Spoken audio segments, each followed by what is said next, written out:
The city was restless again. Brooklyn never slept, never forgave. It just shifted its weight from one vendetta to the next. You could feel it in the pavement, the hum of secrets under the concrete, old grudges waiting to surface. Mikey the Hammer. Palermo wiped his hands on a rag, grease black on his knuckles. His name had been hammered into Brooklyn years ago, each swing another warning that still echoed down the block. Retirement? A bedtime story.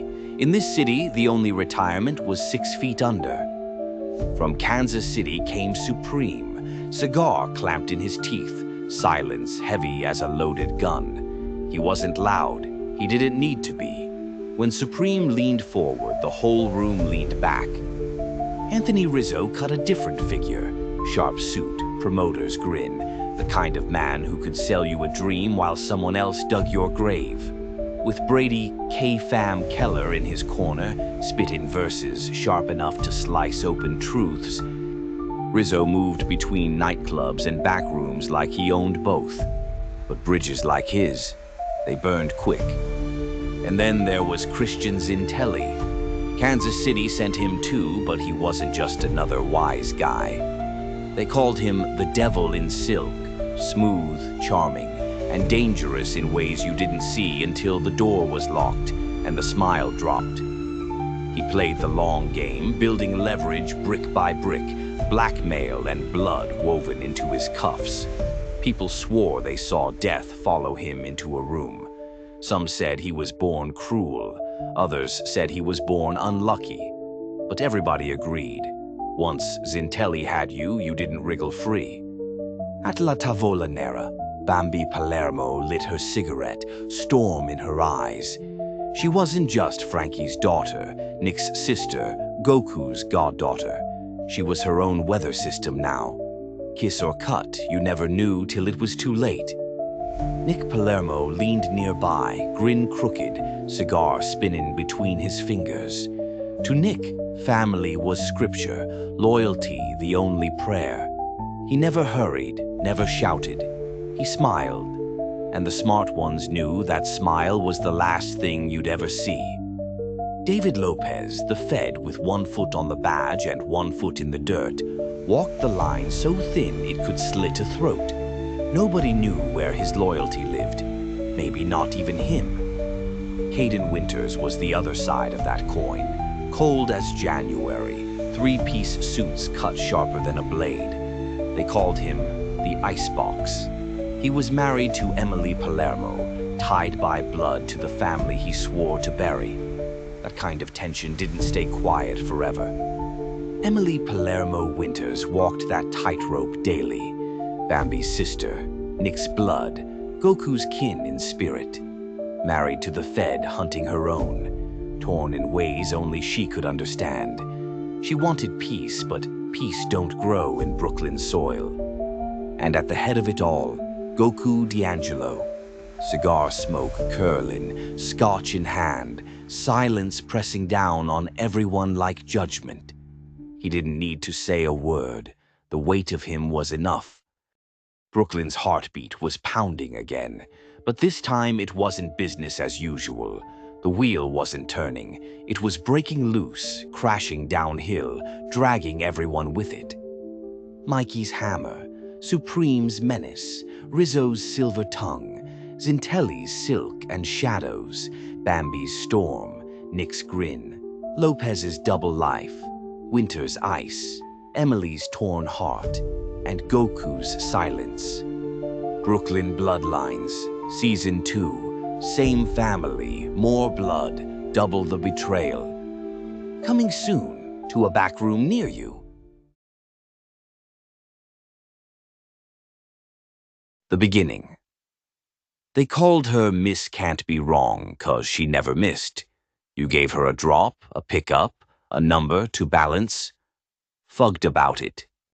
By the time you blinked, she had it done, tight as a drum. No errors, no excuses. The boys said she had a head like a goddamn calculator and a face that could make a priest break his vows. Word was she grew up on the South Side, daughter of a tailor.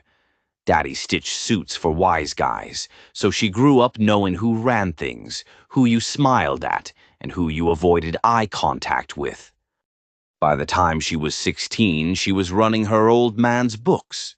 By 18, she was carrying envelopes that could have fed a neighborhood for a year.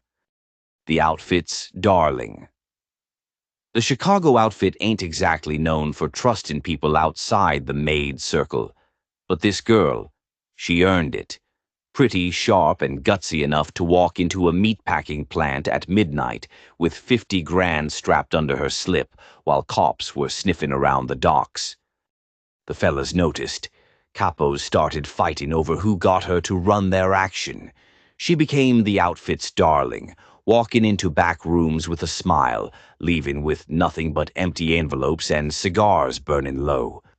One night, Tony 2 times tried to pull a fast one, slipped her an envelope light by 10 large, figuring nobody would notice. She clocked it instantly. Didn't flinch, didn't yell, just handed it back and said, "Tony, you got something stuck between your teeth. Might be $10,000. The room went silent. Tony laughed it off, coughed up the cash. After that, nobody tried her again. The heist. Now here's the epic part, the story that cemented her legend. The outfit had a shipment coming in. Millions in skimmed casino money floating in from Vegas. Cops were breathing heavy. Feds itching for a bust. Gotta move the dough without making noise.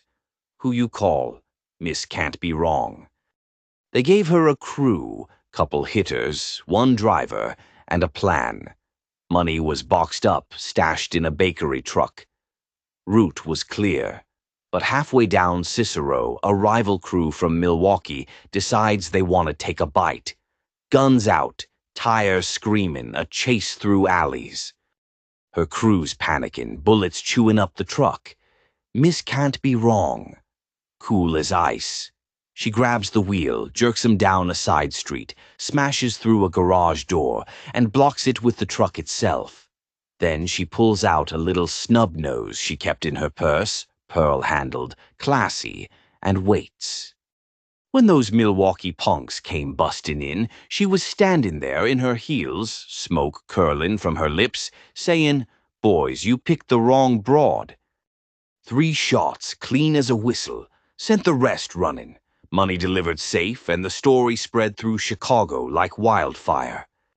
The legacy. After that, she was untouchable. Bosses gave her respect usually reserved for men who'd been breaking kneecaps for 20 years. The young guys worshipped her. The old-timers shook their heads and muttered, "Broad like that, she's either our salvation or our funeral." Some say she retired rich, moved out west, bought herself a mansion in Palm Springs. Others swear she was whacked in 73, body buried under a strip mall. But me? I like to think she's sitting somewhere warm, drinking champagne, laughing at the fact the outfit never saw her as nothing more than a carrier, when really, she was the one who kept the empire running. Moral of the story. In this life, pretty faces fade, bullets fly, bosses fall. But brains will keep ya alive longer than brawn ever will. Miss Can't Be Wrong proved that. She wasn't muscle, she wasn't a shooter by trade. She was smart, steady, and gutsy, and that's what made her untouchable. So next time you think about making a move, remember, don't underestimate the quiet one counting the money.